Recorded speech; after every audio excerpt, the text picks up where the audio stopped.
This is episode number 62 of the Animals at Home podcast.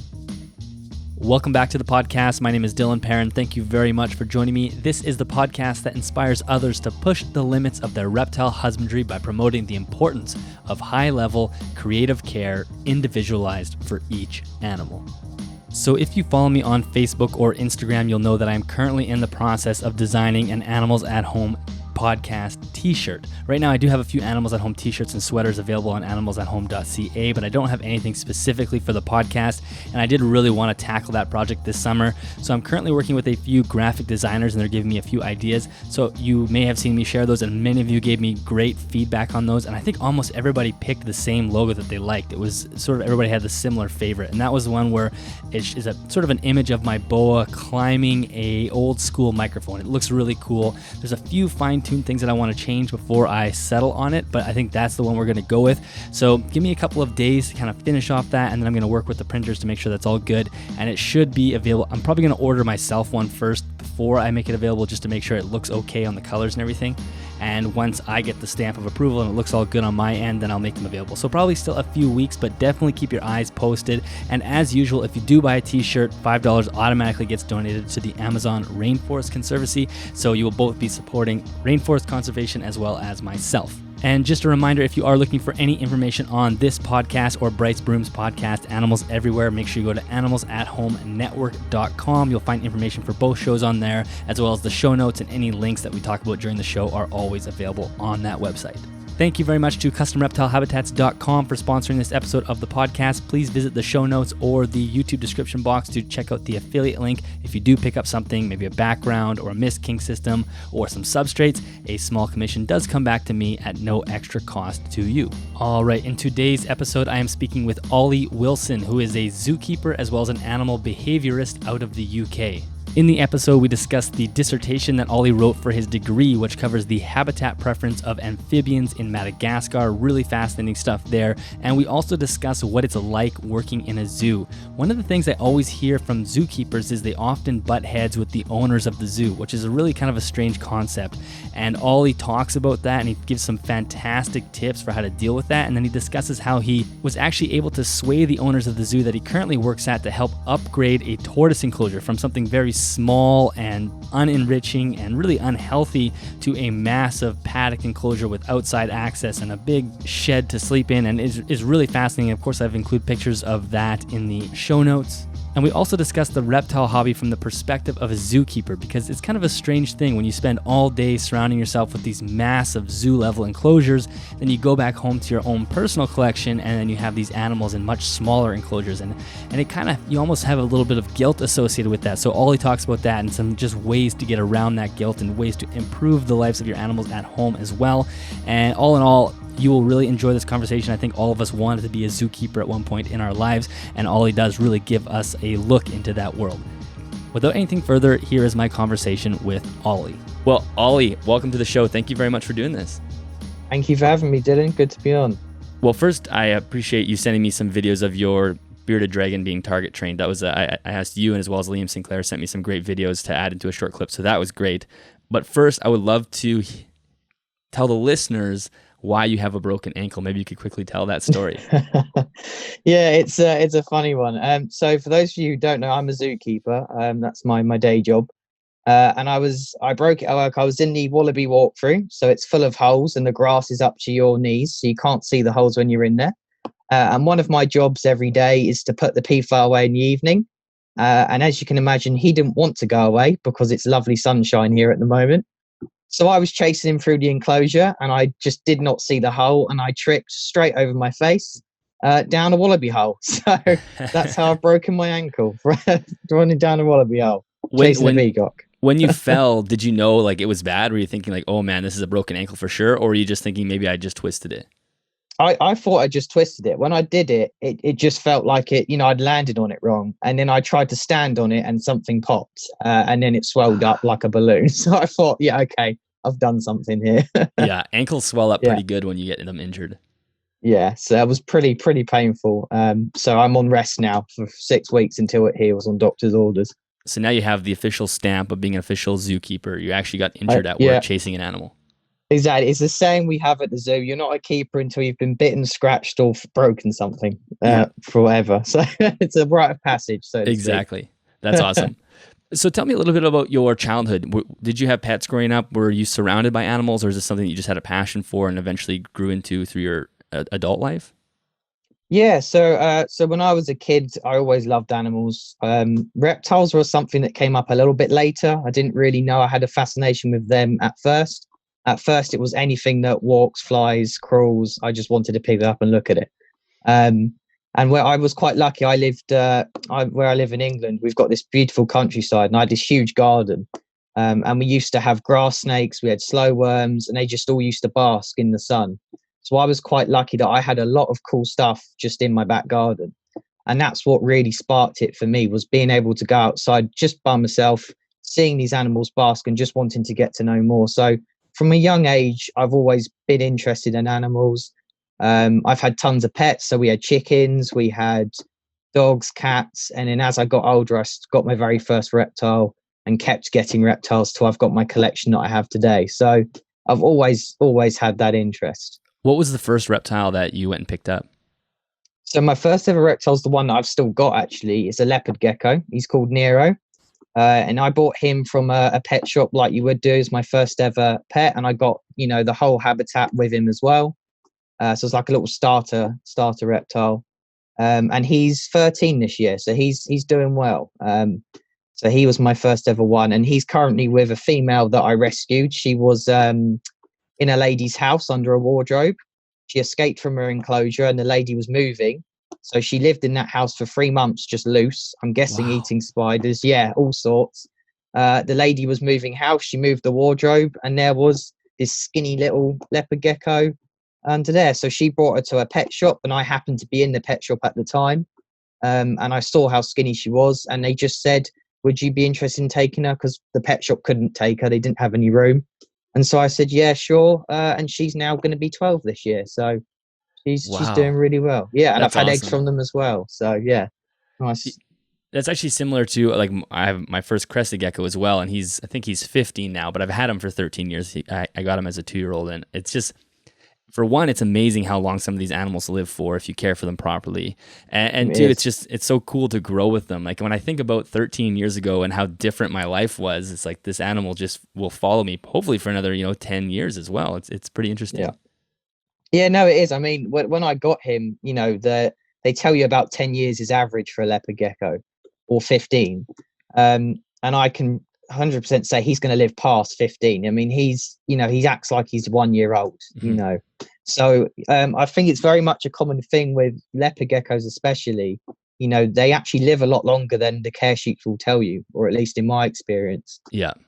So you have to be aware of that. And I think a lot of people get them and think, oh, they'll only live 4 or 5 years. And then, there they are 10 years later, still there. Yeah, and it's funny because when I first got my crested gecko, I knew nothing about really caring for reptiles. It was a classic like first animal, and I think about how bad my care was back then. Of course, it's improved a lot through then, so they're incredibly tough. And I'm just thinking like, man, he really lived through a lot with me. I mean, it wasn't like I was abusing it, but I don't even know if I had No. lighting of plastic plants and everything, and just Yeah. even back then, crested gecko diet was barely a thing. It was like everyone was just sort of learning. So it is amazing, yeah, how much longevity they have, and how durable they are.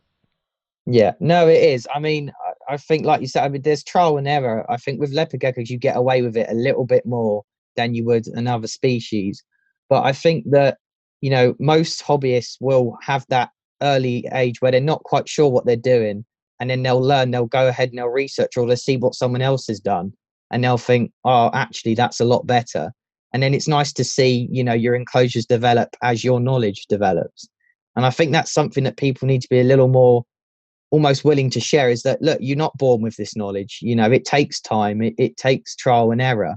And if your reptile's still pretty healthy but you've improved its life, it's not something to be ashamed of. Everybody starts like that, and that's how we progress as keepers as well. So yeah, I completely get that. It's very much what I used to do as well. Yeah. I used to have newspaper. I didn't have any substrate in there because I was so worried about impaction. And obviously, as I've gotten older and I've done more research, I've noticed that as long as you're not shoveling dirt down their mouth, they're not exactly going to eat in patch. So now he's got a nice bioactive enclosure with sandy soil mix and live plants. So it is amazing what you can learn if you just get over that barrier of, okay, I made a mistake, but it's okay. Exactly. Yeah. There's always more to learn. So as far as your kind of development, then you eventually went to university, and was your degree in animal behavior, or maybe you could just talk about that, your education side? Yeah, sure. So before my degree, I went to college, and I went to Merriswood in Guildford, and I did animal care and animal management. So what that did is that told me how to correctly care for not just reptiles, but alpacas, llamas, a range of species. And then the management was more how you would manage an animal collection. So it gave you, management skills, but there also was modules within that. So I did marine, I did zoo, I did aquatics. So that was my kind of education at first. And then, I went to University of Chester, and I did behavior and welfare degree.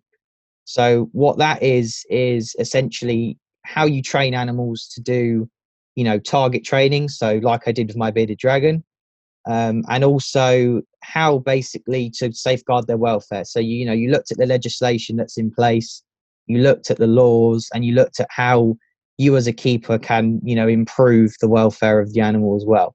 So it was quite a broad, degree. We learned a lot of stuff. And again, within that degree, it was broken down into modules. So you had marine, you had ecology, you had evolution and welfare, so that's kind of my education in that respect. And then the whole time I was doing that, I was also volunteering at the zoo, and I was also a zoo host. So I did all the talks to the public as well as that. But yeah, as far as my education goes, that was my degree. And that's my my latest thing, where I wrote my paper as well, which was my dissertation. Yeah, as far as being an animal lover, both those programs sound incredible. I was always jealous of hearing these types of programs, because where I am, I think you can get a degree in biology, but it's just general. It's sort of general biology. There's no good management course. That sounds really interesting. And then is the dissertation part of the degree, or is that a master's separately, or you had to write the dissertation for the degree? So you have to write the dissertation for the degree, but it's in your third year, and it's over half your mark. So it's a big bit of writing, but it has to be 10,000 words long or just under that. So it's a big bit of work, and you have to get it ethically approved. So you can't just go, I want to say, test the pain receptors as an octopus and start chopping tentacles off. You have to get it approved by a board of ethics, and that can take a week or two. So even before you go into your third year, really, you should be thinking about it in your second year, because it takes that long. And of course, once you've typed all this up and you've got it all on there, you don't have to proofread it. And as I say, it can be up to 10,000 words long. So you've got to make sure that you've proofread it, all your data's correct. And you've also got to show all your graphs and all your workings. You've got to make sure that that's all accurate as well. Right. But yeah, it's a good chunk of your thing. But your first and your second year will mainly be modules. So you'll do assignments, you'll get distinction, merit, pass. And then depending on how well you do in those grades, you can then pick different, modules the next year, but you'll have core ones that you have to do, like biology, microbiology, and things like that. Right. Yeah, it's interesting, with ethics, is as we progress as a society, we start realizing okay, we got to be a little bit tighter on the ethics and what we allow. And I know now it's difficult to get approved for a lot of things. And I was just talking to a friend of mine a few weeks ago, and in Canada, there's a province that's called Ontario, and Ontario has hundreds of thousands of lakes. And in the 60s, they did they took a bunch of these lakes and put them into this class called the experimental lakes, and they went there and they shocked a whole bunch of them, completely shocked them, so they were just water. So they killed everything, bacteria, fish, everything. I don't know if they must have killed everything. So now they're these really, they take these lakes, they shock them, and then they add, they'll reintroduce one species of fish and see, okay, what does this do to the water dynamic? Really, I think it was a goal to try to learn how to, clean water and deal with pollution in large lakes and whatnot. But it's just crazy to think that 50 years ago they were just killing massive things and wiping out lakes completely, and that would pass ethics. And now it is actually tough to pass ethics for certain things. It is. I mean, like you say, you look at what you could get away with back then, and I mean, you can look at it from the science point of view and think they were doing it for a reason. But I think that as you go into the animal industry, you have to just you have to be willing to think, right, that study may not have been necessary, but it showed us this. Is there a way I can build on that without causing quite as much, damage, let's say, as that could do? So no, it is. And I mean, that's the thing, when you're doing something like your dissertation, if you don't get ethics approval, you have to go back to the drawing board and suggest a different idea. And again, that will take another week or so. So you really have to make sure that, if you are causing pain to an animal, you're not doing it overly. You're only, you're doing it for a reason, and you're doing it for short intervals. A lot of the papers I read now, they don't do it for that long. For example, the octopus one is actually based on a real paper where they did actually get approval for that, and they had them in tanks, and they would just cut a tentacle off to measure the hormone that they produced in the water. But they could only do that for, say, a second, chop a tentacle off, and then they had to measure it. So, techniques have changed as well over time. And now if you tried to do that now, you wouldn't get approval for it. No way. Yeah, definitely. So it's nuts. So yeah, no, you do have to, think about that when you are doing dissertations and things. But I think we can learn loads without hurting the animal per se. I think there's, we know a lot now without having to do studies like that. Yeah, exactly. We don't have to inflict pain for every experiment and every study we do. So as far as your dissertation goes, maybe you could just kind of give a little outline of what you focused on. Yeah, so my dissertation was focused on amphibians. So I went to Madagascar. I went to southeast Madagascar. Oh, so you actually traveled there? Yeah. So I actually went out and stayed in the rainforest for 2 weeks in a research station, and I did my data was in the field, so to speak. And again, I did this a whole year before my dissertation module even started. So I was already thinking about it in the back of my head. And the reason I went there was to look at lemurs. It wasn't even to look at frogs. It was to look at injury. So the biggest lemur there is. And it was part of my university. So they did a trip. Now you had to pay for the trip, but if you could go, the data you gathered would all go to the University of Antananarivo, which is Madagascar's capital. And it would all go on preserving that patch of forest and why it was important to have the lemurs there. So obviously I went there to do that. But while I was there, I noticed all of these frogs. I mean, I was walking up the trail to the research camp, and you could hear them.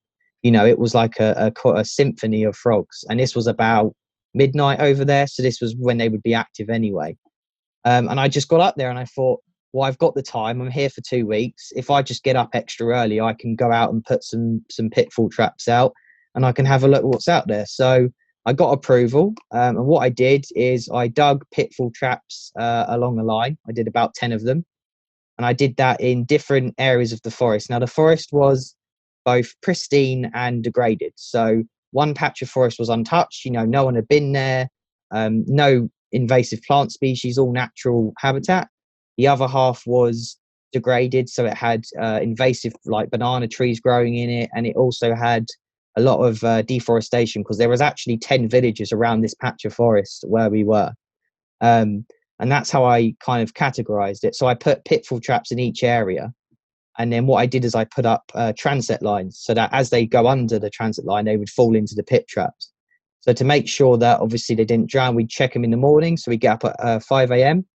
and we trek to about 6 or 7, just checking pitfall traps. And anything we caught, we would take a photo of against the clipboard. So it'd give us a bit of scale as to how big they were. And then we would try to identify them with the guide that was with us, or later on with a book that I brought, a little handbook. And we would identify them against that. And what I was looking at was habitat preference. So I was looking at what areas of the forest they were using and why they might be using it in both habitats. And what I found essentially was that in the degraded part of the forest where the habitat wasn't great, they were clustering. So all of the different species of frogs, I found about 16 to 17 different types, Mantidactylus, femoralis, loads of different types like that. They were all clustering in the habitats that they favored that were left. So where it was being cut down and it was, having these invasive plants compete for space, they were all clustering to these little areas. And then in the pristine forest, it was completely the opposite direction. So they were spread out, they were able to use habitats effectively, and we found slightly more of them as well. So in the degraded forest, we found less, and they were more grouped together. And what I did to narrow it down more is I just picked 5 habitats. So leaf litter, this particular plant that they like called a pandanus plant, waterfall, which was this nice big waterfall that ran right through the middle of the forest. And then last but not least was the rotten wood or rotten logs, basically. And what we did is we did a biodiversity score on each of those habitats. So that told me not only how many frogs were in there, but, how many different types of frogs. And, we found what you'd expect. So obviously water had the most biodiversity out of all of them, then leaf litter, then the plant, then rotten wood and so on. But again, interestingly enough, in the pristine forest, they were all nice spread out. So they weren't competing for those habitats. They were, as you would normally see them in a population distribution graph. In the degraded part of the forest, again, all swamped, all pushed into these corners.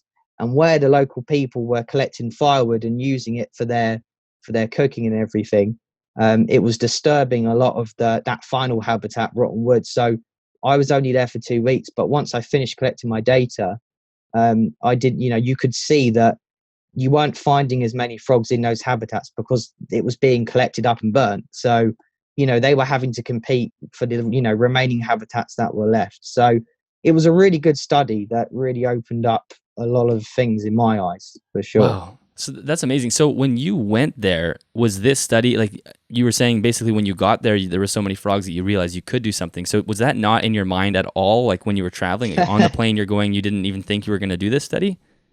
I mean, I'd be lying if I said no. Yeah, no, it was in my head, Okay. but I wasn't sure it would be amphibians. I thought if I could do it on reptiles at all, because I know Madagascar's famous for chameleons, then Right. that would be fantastic.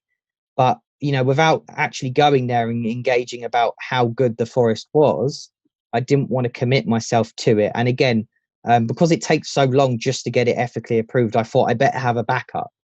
So in my head, I thought I really want to do this, but I'll have a lemur study just in case. Right. And then obviously the deal was that, yes, I could do my study, but I still had to go out and look at lemurs in the day. I had to do my study at night and in the morning, which was fine because that's when they're most active. So it And you're not going worked to out complain quite about having well. to go look at lemurs. Like that sounds fun. Exactly. It was amazing. So we were basically just following them through the forest with a clipboard.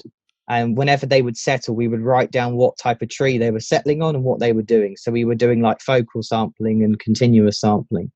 And again, all of that data will go to the university in Antananarivo, and that all gets fed to the government. And the idea was that all of that information shows how, they need to keep that patch of forest protected. So, it was nice to go there and know that what I was doing wasn't invading the space for no reason. It was going to help preserve the forest. But the sad thing was, even while we were there, we did find lemur traps. They were trying to trap these lemurs for bushmeat while we were there. And these are injuries, so they're about as big as a toddler. They're the biggest type, and there's less than 200 of them, in that patch of forest. So the fact that they built this school, they've done all this education, but that's still happening was a real, it was a real shock to the system to see. Yeah, for and, sure. and from a sort of a Western perspective, you think, why would you do that? It's hard for us to put them in their shoes, right? But they're villagers that live there, and they're indigenous people, and that's what they've been doing forever. And Yeah. so, but I get what you're saying now. It's like the government needs that data in order to justify preserving the land, right? They can't just say, hey, we're going to cut off this land and no one can go there. They need information to say that this is why we're going to do it. Exactly. I mean, we got a rough idea of how the park was run, and they do have a manager that manages it and makes sure that people aren't burning the forest. They're not going in and disturbing the lemurs. But even he said it's about negotiation. There's an example of an elderly guy who he accidentally burnt down a big part of the forest. He didn't mean to. He was lighting a fire to cook on, and it was so hot and dry over there, it just took off. And obviously they went to arrest the guy because he's burnt protected forest and killed a few lemurs while he's done it by accident. Right. And the authorities just turned around and went, well, he's too old to go to prison. So again, it's negotiating the whole time. So he didn't go to prison, but how do you then stop them from doing it again? So it was really interesting to see how it all works. But I mean, the good thing is that by protecting the lemurs, you're protecting the frogs and you're protecting the chameleons and everything else. So, there's that as well. So yeah, and it's really interesting getting back to the frogs that in that distressed, or what was the term used? Not distressed forest. Degraded forest. So Yeah. they actually cluster in almost like if you can picture sort of pristine islands within the degraded forest, they seem to be clustering in those pristine forests. Is that right?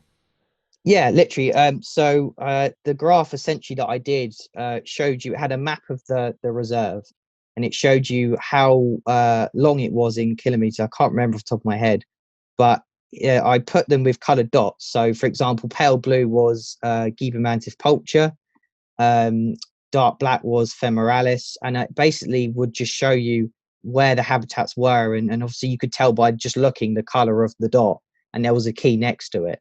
And yeah, no, you're right. They were just clustering as much as they could, and it was quite sad. And the thing is, this waterfall ran straight through the forest, right down the middle. So as you left the pristine forest, so the untouched forest, to the degraded, um, you could really see, just how much their distribution was affected. It was almost as if there was an imaginary line, and you cross that line, and then all of a sudden the effects of either one are really showing. I mean, for me, I think the invasive plant life was something that is really affecting them, just from my point of view, because the problem is the locals plant all these plants to eat. So banana plants, they're all crops, and as I say, they've got 10 villages around this patch of forest, and obviously when the wind goes and the seeds go, they just self seed. And that's a real problem, because as I say, there's no species of frog there that live in a banana plant at all. But this pandanus plant is essential for about 6 or 7 of the species there. Without that plant, you won't have the species. So it goes to show you that little things like that are actually quite important for amphibians. Yeah, and we often don't think of plants as invasive. Obviously, everybody knows about invasive plants, but your mind gravitates towards these incredibly destructive animals. But it really highlights that these animals evolved in this environment. They evolved in a specific ecological niche. And even if you take two plants that even look somewhat similar, if one wasn't there during the evolution of that species, the species has no use for it. And that sort of eventually we'll get back into like actual talking about reptile care, and that kind of it highlights that perfectly, is that these animals are designed to use what they evolved in, and even if you alter it a little bit, even to our eye, even if it doesn't look that different, they will naturally gravitate towards those areas that they know how to use and really only know how to use. Exactly. And I mean, it was just really refreshing to see that, because you can suspect something, but when you see the evidence and you know that, right, this is a fact, this is what's happening, it's good, because again, my paper, it didn't get published, but it went to the university, and all that data will go to them. And what was quite nice, but a pattern that I've noticed a lot is, when I gave it to them, they said, oh, we don't get many papers on reptiles or amphibs. Mm-hmm. It's always on the mammals, or it's on birds and things like that. So I think it highlights that, yes, a lot of people do love them, but they're still actually quite a almost neglected group of animals. They don't get that attention that a mammal would. Totally, yeah. At all, on a scientific level, I remember looking at that graph. It's like primates are the huge majority, and then it just kind of goes down from there, with reptiles and amphibians being dead last, with very few studies. So it's a good, if anyone's interested in going into biological research with a reptile focus, there's a lot of work that it can be done there. There's sort of an endless list. Definitely. I mean, the more rarer the animal, the better. Because we're still learning, we're still discovering species every day, and even species that we still don't know that much about. Yeah. So the more reptile studies, the better, in my opinion, definitely. And reptile amphibians tend to be, in my opinion, just so fine-tuned evolutionarily. Like, they have this very specific niche, the food that they eat, where they live, and it's just like, it is just so laser focused that they make a really interesting thing to study, because mammals can be fairly flexible in terms of where they live and what they eat. Even like humans, we can eat almost anything, it seems like, and continue to live, where reptiles and amphibians really are narrow focused. So that makes them just a fascinating point of research. No, exactly, they are. And I mean, especially with amphibians and their moist skin and their porous skin, climate change, for example, has a real effect on them. Mm-hmm. And so does water, so you can really see it. And I mean, obviously you've got Cartridge fungus affecting a lot of them at the moment. And the sad thing was, when I did my research for that paper, there was already a study that had found that fungus, in Antananarivo. So they are under threat from, not just that habitat destruction, but this big threat as well. That's almost like a black cloud that hangs over them. So it just makes me think we need to really get, studying them while they're still here, because, they are facing a real issue at the moment. And the fact that it was in the country as well when I was there was scary, to see how vulnerable they are. Yeah. So as far as that fungus goes, is that totally foreign to a population like Madagascar? Does that just brought there over time, or does it just kind of pop up in populations of amphibians that are maybe distressed for whatever reason? As far as I know, it got brought over to Madagascar. As I say, the papers I read were saying that it came over from imports, so people importing frogs for breeding and facilities and so on. But cartridge fungus can spread in the way it can spread pretty much any way it likes. So there's no reason to say if they're particularly stressed out, it couldn't develop. But the problem is, because their skin is so sensitive, even if you get a little bit of cartridge fungus in a population, it can spread like wildfire. And that's the problem. Only a few individuals need to get infected, and then it will affect the whole population. I think the golden toad is one a couple of years back that they had to completely collect from the wild and take into captivity because of that fungus. Wow. That is, that's insane. But yeah, it does spread really, really fast. Kind of like, obviously as humans, we're dealing with something similar. So it's not out of the realm to understand how quickly things that are, pervasive can just spread across everything and wipe out a population. Yeah, exactly. You look at the the factors they're already facing are pretty huge. So it just doesn't help really. And especially if they're clustering like that, that's going to make it really easy for it to spread.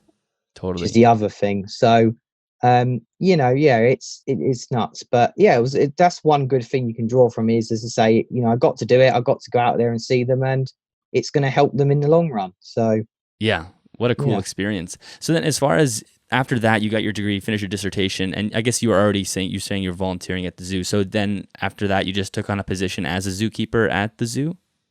Yeah. So we have to go back a little bit earlier, but basically, when I left school, went to college, we had to do work experience as part of our final year.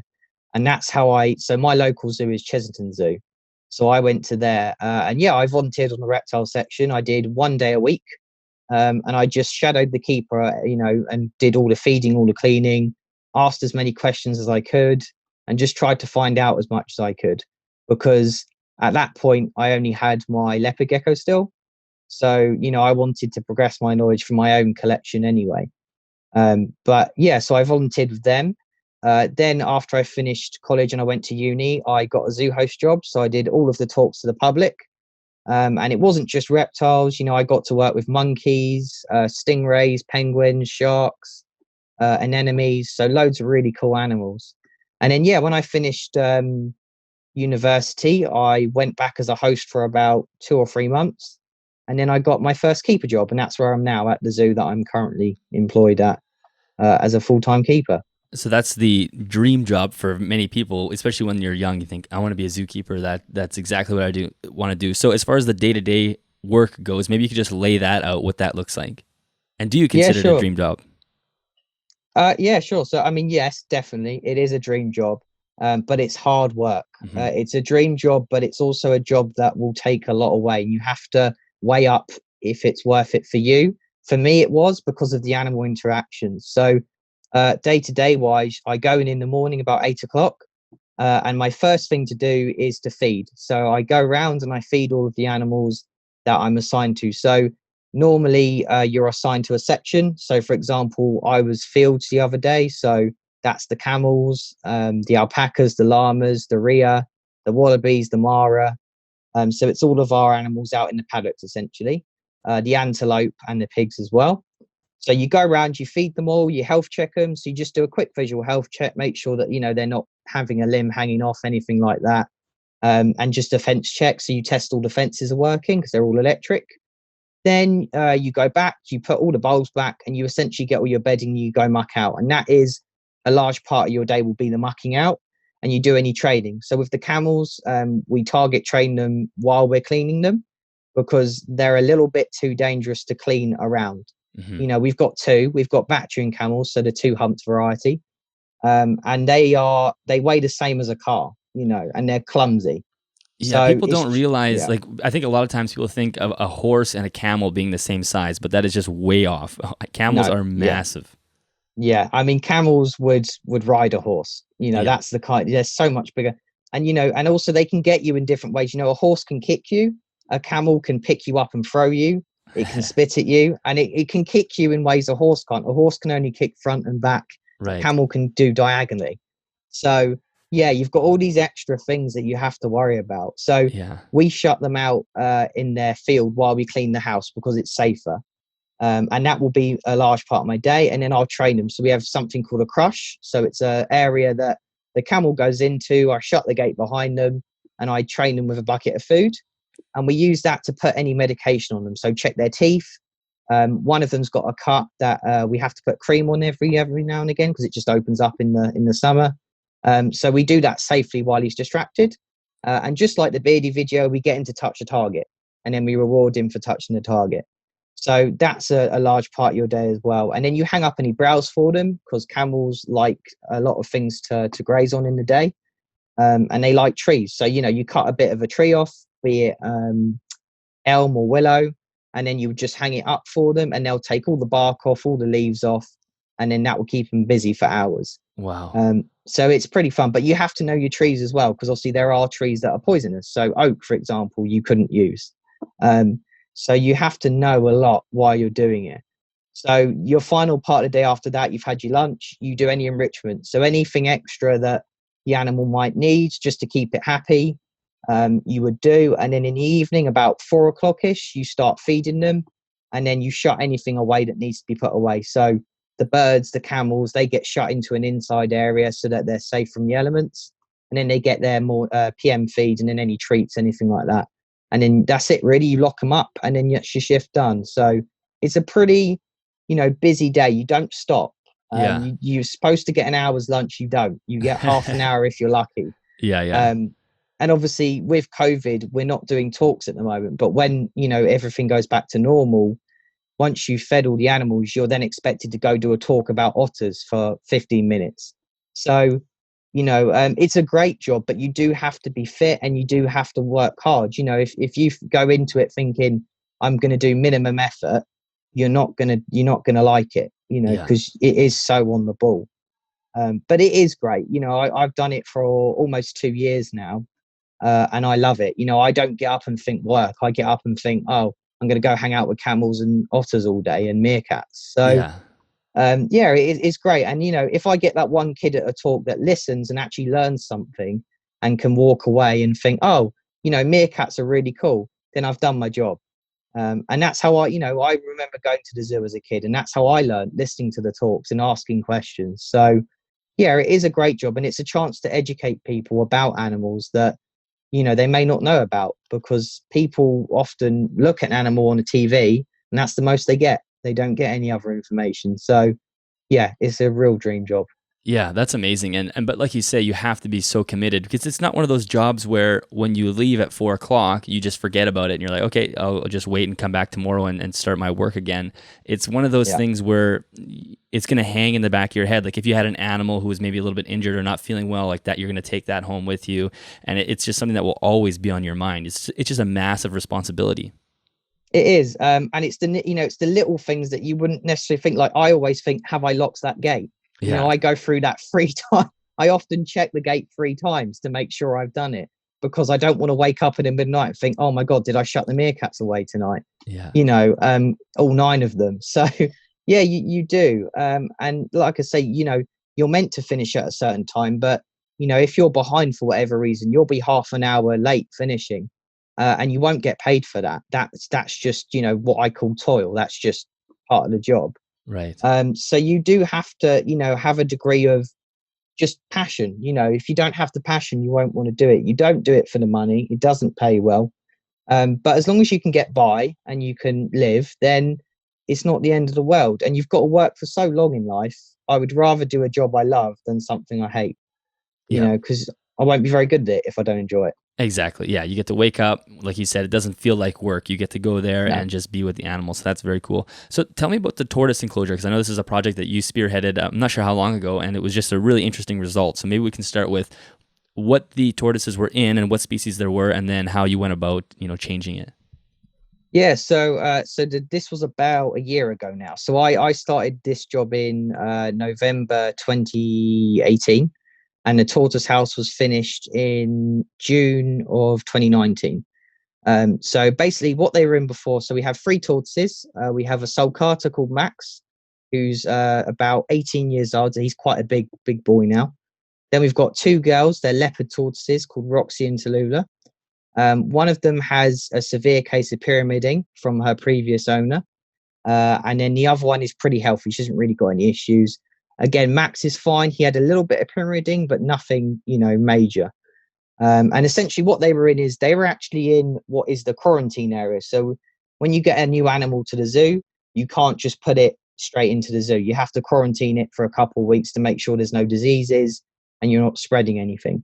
And essentially we had just modified one of those back areas for the tortoises because it's inside, it's heated, and obviously reptiles need heat. And when I arrived there wasn't really, the level of knowledge you need for reptiles. I was the only reptile person. And when I say that, I mean, I was the only one that had a real passion about these animals and would do the extra research. The other keepers cared and they wanted the best for the animals, but they didn't know, about tortoises. They know about birds and camels and so on. So they just kind of end up going through the motions of caring for them, but there's no extra, extra care going towards it. Exactly. So obviously when they were caring for them, they would think, right, it's got a heat lamp, it's fine. Mm-hmm. It's got light, it's fine. And obviously I got there and I thought, dear God. So these poor tortoises had 3 lamps. They did have infrared lamps and things, but they weren't UV lamps. They were just like what you would give chicks when young chicks. So 250 watt red bulbs. Yeah. They didn't really have UV. It was mainly just the spot bulbs. And it wasn't a big area. The quarantine cages are only about 2 or 3 meters across, 2 or 3 foot wide. They're not very big. And they were in that, as far as I know, they'd been in that for at least 4 or 5 months before I'd got there. And we used to carry them to the wallabies and put them in the wallaby enclosure on sunny days to give them, exposure to UV and so on. But obviously that isn't great for tortoises. They need that all the time, not just, once a week, because it wasn't every day they would be taken out either. So what I essentially did is I just put together, a load of research. So obviously UVB is very important. So I got some T5, T8 lights, dragon lights from Arcadia. And I basically just wrote down the price, wrote down the types, same with the bulbs.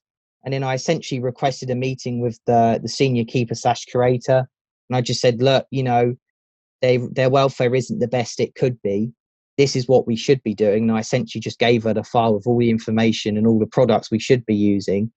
And I just said, look, is there any way we can sit down with the owners and talk about getting them a new enclosure? Because, they need space, they need access to grass, and they need a proper house.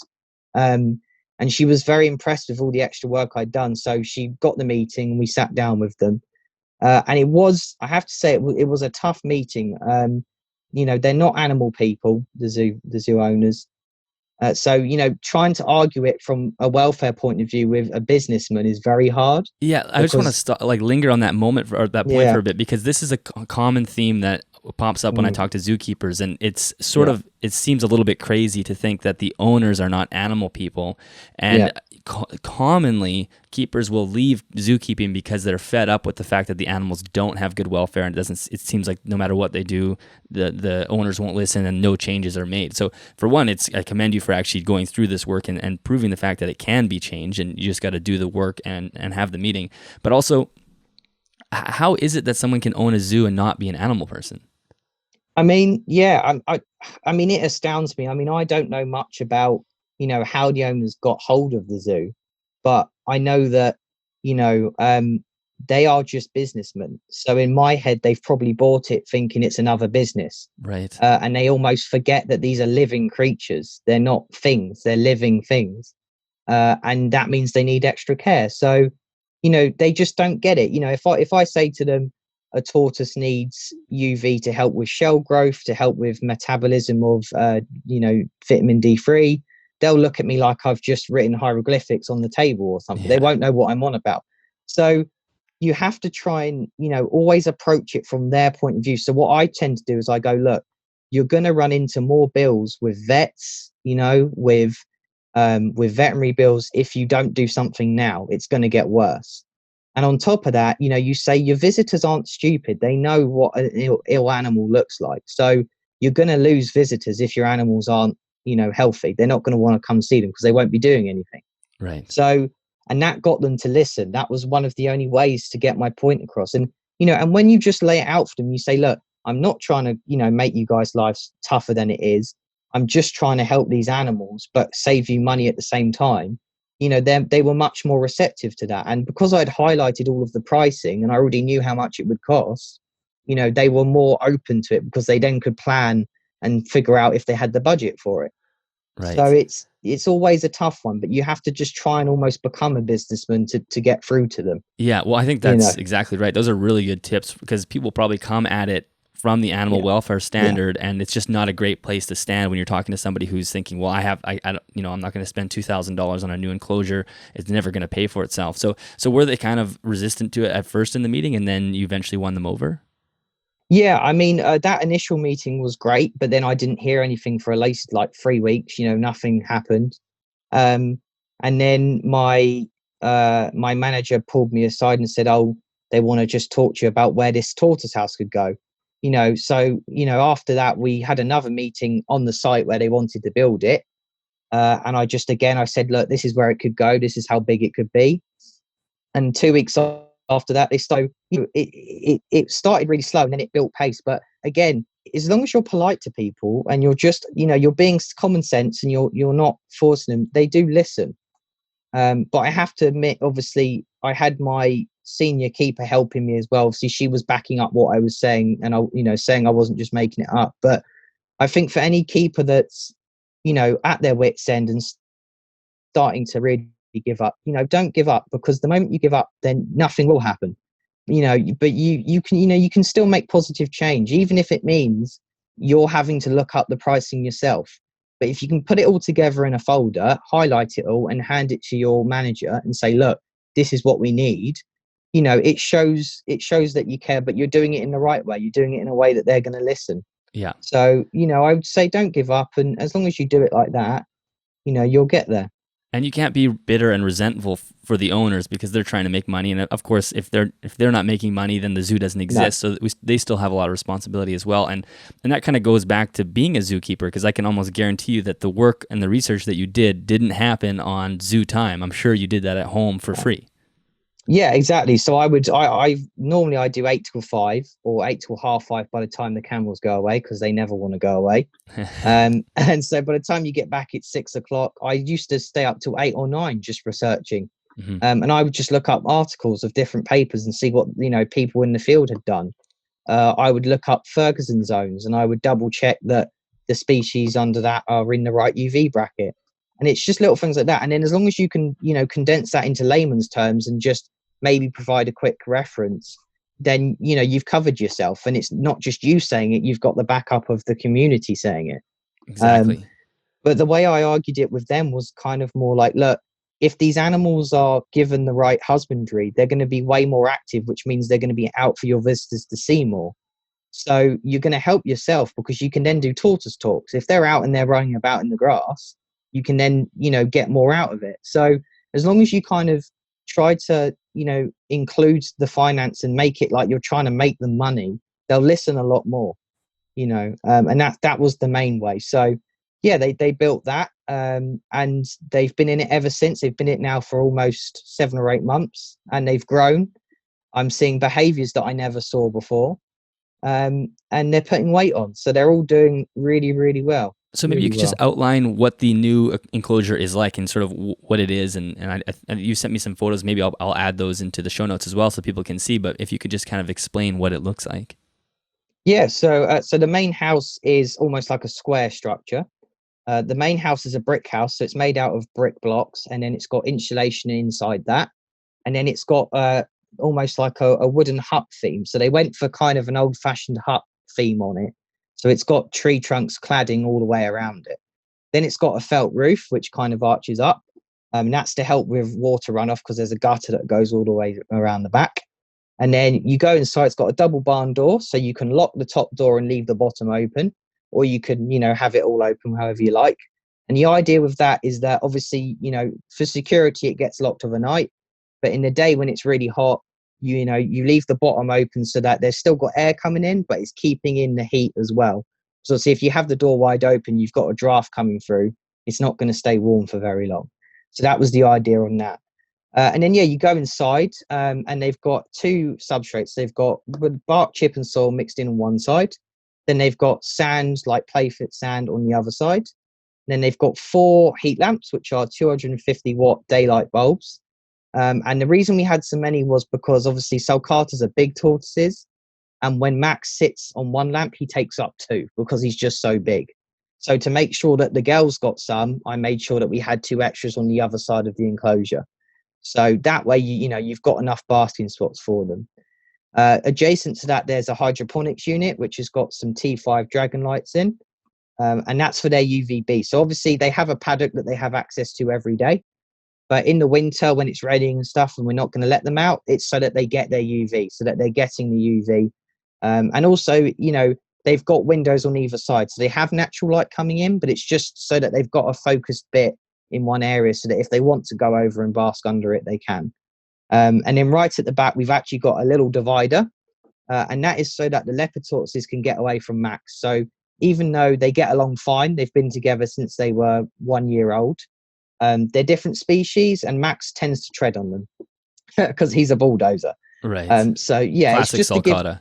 Yeah, exactly. So it's just to give them an area that they can go that he can't get to. And that works really well. So that's kind of their house. They've then got just by the door a underfloor soak away, so that if we ever needed to, we could take all of that substrate out and we could actually hose it all down, and it's got a drain directly underneath. So we could, get all the dust out, all the dirt, and we could replace it with brand new fresh stuff as well. So it works very well for cleaning. And then their paddock is essentially just a big grass field with a shallow concrete pond near the beginning of their door. And then they've got a couple of shades to give them shade from the sun. And then they've got lots of nice grass, lots of dandelions, lots of thistles that grow naturally anyway. And they graze on that all day. So their diet is quite natural. I try to just let them have whatever's growing in there because they eat it. And then they get fruit and veg, every day, just as their normal diet, but a little bit of fruit once a week. And that seems to do them all right. So yeah, that's their That's enclosure. amazing. Can you also argue to the owners that you'll actually save a little bit on food if they have a big grazing area, or is that just such a small amount that it's not even worth bringing up?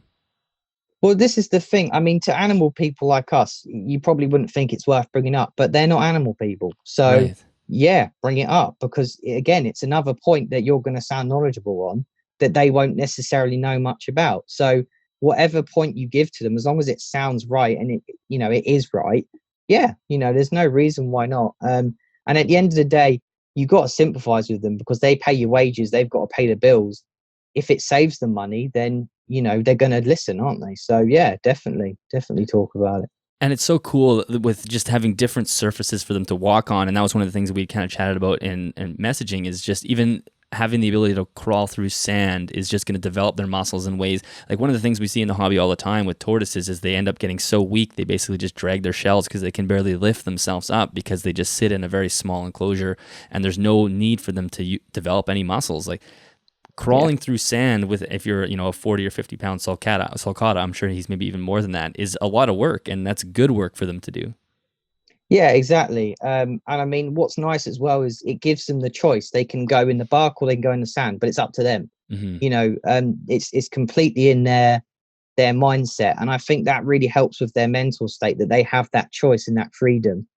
And I mean, as far as their day-to-day routine is, we normally open up the house and just let them go out if they want to. If they don't go out, then we just leave the door shut and they can still come out the bottom, but they don't lose any of the heat that's on the inside. Right. And it's about 30 degrees at the moment. So some days we don't even need to turn the heat on, which is really nice. We just open up the door and that will warm up by itself. So yeah, exactly. And they really do appreciate it. The choice that they get means that they show behaviors that you never saw. Like Max, for example, the sulcata, beforehand, he would just sit, under the heat lamp, and that's all he'd do. He wouldn't really move. Now, he's patrolling around the enclosure. He'll then go graze. He'll then go in the pool, and they drink a lot more, I've noticed, in captivity than they do in the wild. They're from the Sahara, but he loves that pond. He'll sit in that pond and soak, you know. So, That's you so learn cool. things, that you wouldn't necessarily think, that Yeah. tortoises would do. I mean, without the enrichment there, and I think choice is so huge. I think we often overlook choice, is that choice you will allow you to see these behaviors that you never knew were there. As far as choice-based care goes, is that something that you across the zoo try to implement as much as possible? Yeah, so obviously, with the bigger, larger, more exotic animals in the category one. So category one is an animal that is dangerous that can give you harm. So that would be the camels, the otters, the meerkats. If you give them choice, they're just much more receptive. They're just much more, ready to work with you. I mean, they see us every day, so they have that keeper animal bonds where they'll listen to us more than a stranger, but they still have days where they don't want to listen to you at all. So yeah, if you can give them the choice, but still enable you to say clean them out, and you open up a door and they can go out one way or the other, as long as they got that choice, they normally will go out. Whereas if they just have the one door, sometimes they'll just stay in and they won't even go. They'll just, get involved in what you're doing. So yeah, definitely, it really does. And then as far as target training goes, is that something that's used for most of the animals too? Or it's maybe Yeah, dependent? it's dependent on kind of what we use it for and to why. So the camels, we do it because it makes it so much safer to work with them. Because if they're trained, obviously they're going to listen to us. And with an animal that big and that clumsy, you need them to listen. So it's a safety point of view. And we work free contact, which means that we have no barriers. We go in with them, and we have a long stick, which we use for visual target training. We don't use it, on them or anything. And we effectively rely on the training and the bond with them to get them to do what we want them to do. And that really works. So yeah, we do with them. The smaller animals like the meerkats, the otters, we try to do it more for enrichment because we don't go in with them every day. We can shut them out, whereas the camels, to shut them out, you still got to go in with them. So we try to keep it for animals that, we need a purpose for it for. And if they enjoy it, the camels love it. The camels will do it every day for fun because they just find it fun. But the otters and the llamas, they don't like it. So you don't really do it with them for fun. You do it because you need to health check them or something like that. Right. So yeah, it's very much factor dependent on the situation. You just gauge it as you will, really. Do you have a favorite animal to work with, or is that just a terrible question? It's like asking someone who their Yeah. favorite kid is. I mean, it's tough. I mean, for me, it's probably the camels, the Bactrian camels. We've also now got ring-tailed lemurs, so them as well. And then all of the reptiles we've got, we've got the tortoises, but we've also got a blue-tongued skink. We've got a chili rose tarantula, white's tree frogs. We've got cockroaches. We've got a beardy. So yeah, all of them. But I love those guys specifically, mainly because they're animals that people don't get much interaction with. So when I'm standing there with Kado, which is the name of one of the camels we have, and I'm stroking his head and I'm getting him to target train, I just think to myself, most people just watch me do this. They never get to do this. So especially with camels, because they are so big and they are so imposing, it just makes it that much more fun. And they are full of attitudes. They've got real characters as well, and so yeah, little things like that. But definitely the camels and the lemurs, and the reptiles. They got to be my favorites. Yeah, that's awesome. So let's jump into your collection. I know you have a few reptiles of your own. What are you keeping right now? Yeah, so I've got 8 altogether at the moment. So first of all, I've got my leopard gecko, so my pair of leopard geckos, Nero and Mildred. So they're the ones that we mentioned earlier. Then I've got my bearded dragon, so he's target trained, so I do a lot of training with him. Then I've got my crested gecko. He's only a year old, so he's quite new. I've got my horse-tailed tortoise, and then I've got a horned frog or Argentinian horned frog. And then last but not least, I've got a green horned mountain dragon. And he's very new. I only got him a couple of days ago. Yeah, that was a brand. Yeah, Yeah. you were sending me pictures of that, and I've never even. You don't. That's a very uncommon Yeah. animal in the hobby, I think. Yeah, it is. I mean, a lot of them are wild imports. So this one luckily was captive bred. The owner that I got him off had looked after him for 4 or 5 years, and he was a baby of her adult one that she had, and she just didn't have the room anymore to look after him. So that's where I got him from. But I was quite, skeptical at first because, like you say, you don't see them very often. And I all my animals are rescues. I try not to buy them. The only one I've ever bought was my first ever one, my gecko. So I was, I wanted to make sure he was captive bred rather than wild bought because I didn't feel fair on him. But he's great. I mean, that's what I love about them. You get these uncommon, reptiles that pop up in the hobby every now and then. And as long as you do your research and you make sure you know what you're doing, they can be really awesome additions to your collection. Yeah, and there's definitely some legwork when you get a sort of an uncommon animal, because now you have to kind of sift through pretty sparse care guides, and you might find some obscure ones, and a lot of it is just going to be trial and error. But I guess as a keeper, you're probably kind of used to, just husbandry in general, like those concepts. Is once you have a good foundation of that, it's a little bit easier to learn a new species that you might not be 100% competent in. Yeah, exactly. I mean, I'd heard of green mountain dragons, but I've never had one before. So when I saw him, I was like, I'm gonna have to do a bit of research on him to find out what his needs are. But obviously, from working in the zoo, a blue-tongued skink, believe it or not, is kind of similar in the diet and what they need. So I kind of just looked at my care sheets and kind of just looked at the grams and things like that and thought, well, if he's getting this much and he's double the size, halve it, quarter it, whatever. And then, the rest you kind of just pick up from experience. Like his humidity gauge, in my opinion, wasn't that accurate. It was just your standard stick on the side of the enclosure. Yeah. And it was reading about 80%, but I thought, well, but 80% what? How high is that really? 80% or is that 50? And, is that the bottom of the enclosure or is that the top of the enclosure? So I kind of just gauged it from experience, but he's doing really well so far. And he really makes a nice addition. I mean, the only thing I've really done is live planted his enclosure. So his enclosure is now bioactive.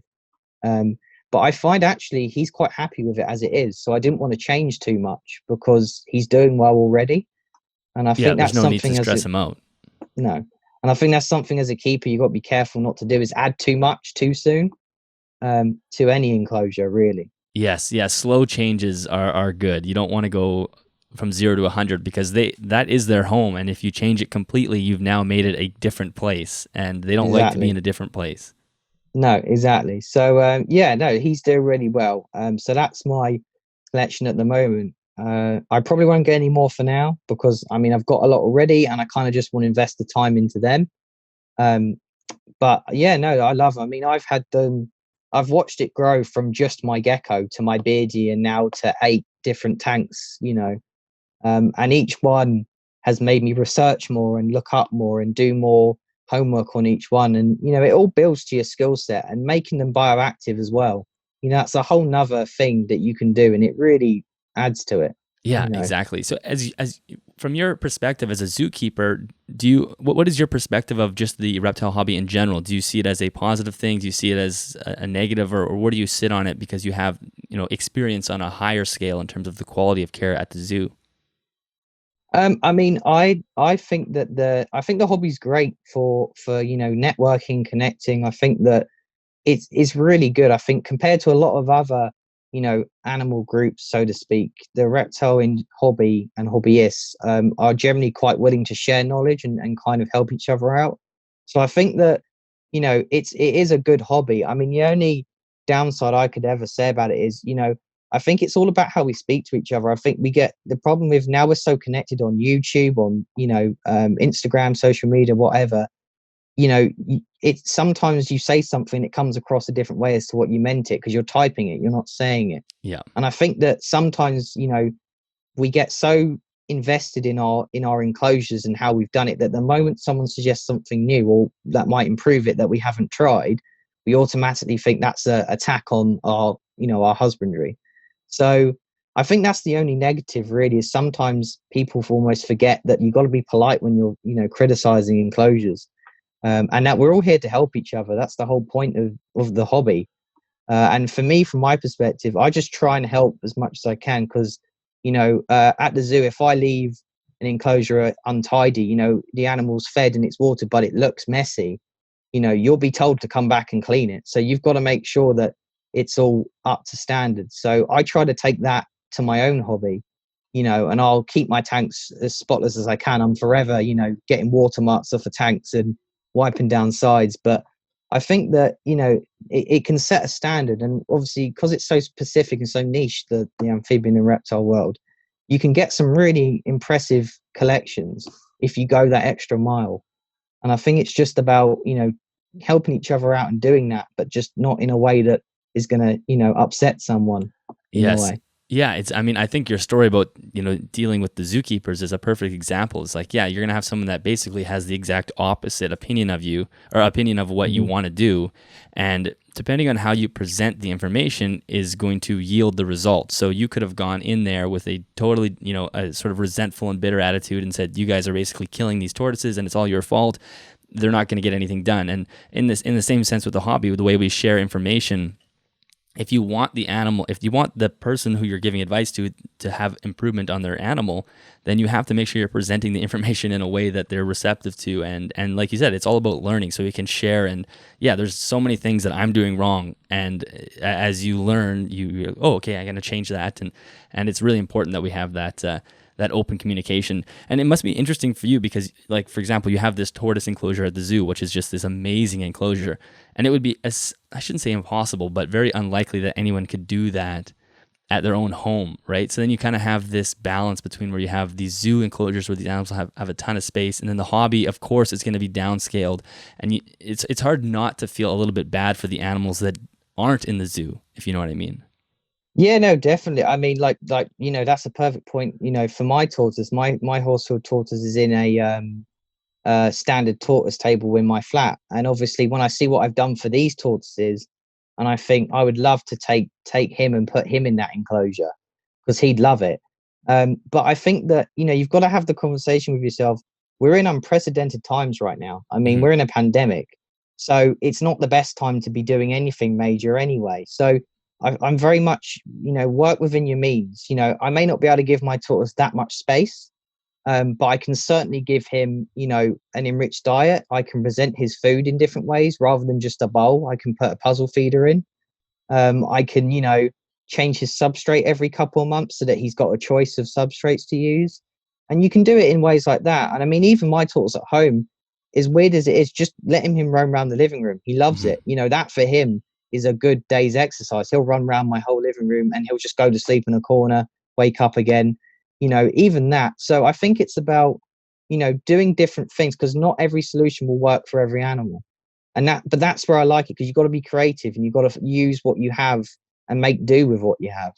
And I think that's one plus we can take from this pandemic is because we're so restricted as to where we can go, what we can do at the moment, have a step back at your collection and look at it and think, well, what do I have in the spare box of stuff that I could make? Something as simple as a kitchen roll tube is great for my African house snake, which I completely forgot to mention. Oh, yeah. He's also part of my collection. He loves them.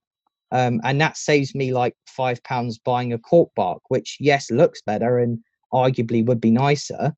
But kitchen roll tubes are free and he loves them. He'll still use them. He'll still shed on them. They still, do what a cork bark log would. So I think it's about reevaluating it and looking at what you can do as opposed to what you can't do.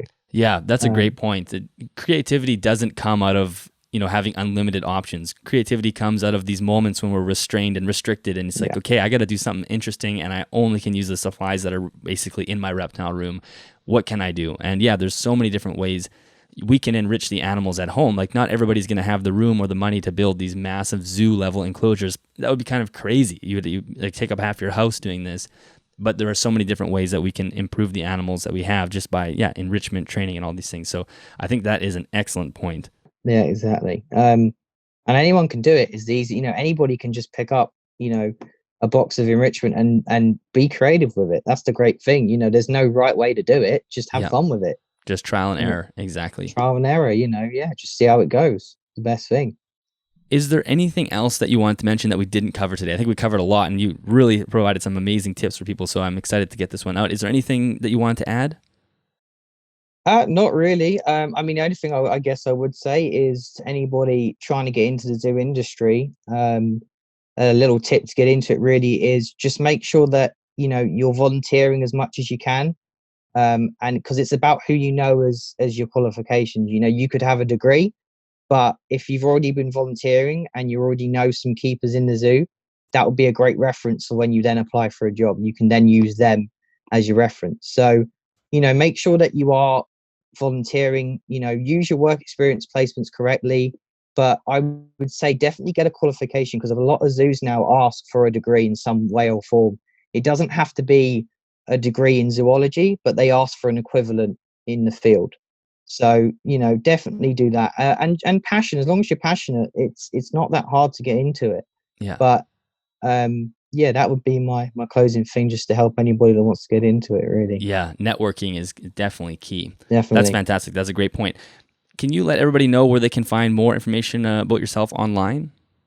Yeah, so you can check out my Instagram, which is Olly Wilson Photos, and I put all of my reptile stuff on there. So if anybody wants to ask me any questions to help their own collections out, just drop me a message on there, and I'm happy to help.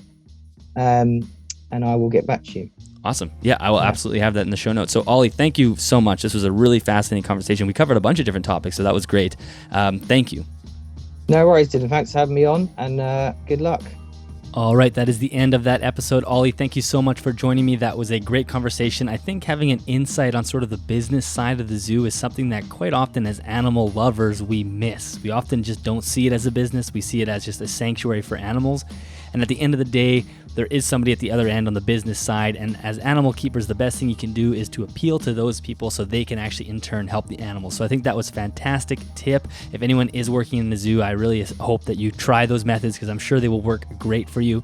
And again, if you are looking for information on this episode, go to animalsathomenetwork.com, click on the Animals at Home button at the top header, and then you will find this episode just in the tiles there, and you can find pictures of the tortoise enclosures that Olly was telling us about. So I have both a before and then a bunch of after pictures as well, so you can take a look at the results of Olly's hard work. As I said at the top of the show, there are Animals at Home t-shirts on their way. Of course, I'm still designing them, but keep an eye on Instagram or Facebook, because you'll probably see a mock design up there, and you can get a look to see if that is something that you would like. Thank you very much to CustomReptileHabitats.com for sponsoring this episode of the podcast. If you are looking for anything reptile related as far as gear, enclosures, backgrounds, misters go check them out. You can find links in the description or the show notes.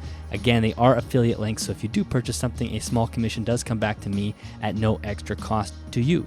I have a few other interesting projects that are in the works that I have yet to share with you guys. One of them has to do with my animals, and a few have to do with just the podcast and Animals at Home in general that I'm looking forward to doing. So make sure you stick around and watch for those. And until then, I will see you guys on Instagram or Facebook, and I will talk to you in the next podcast.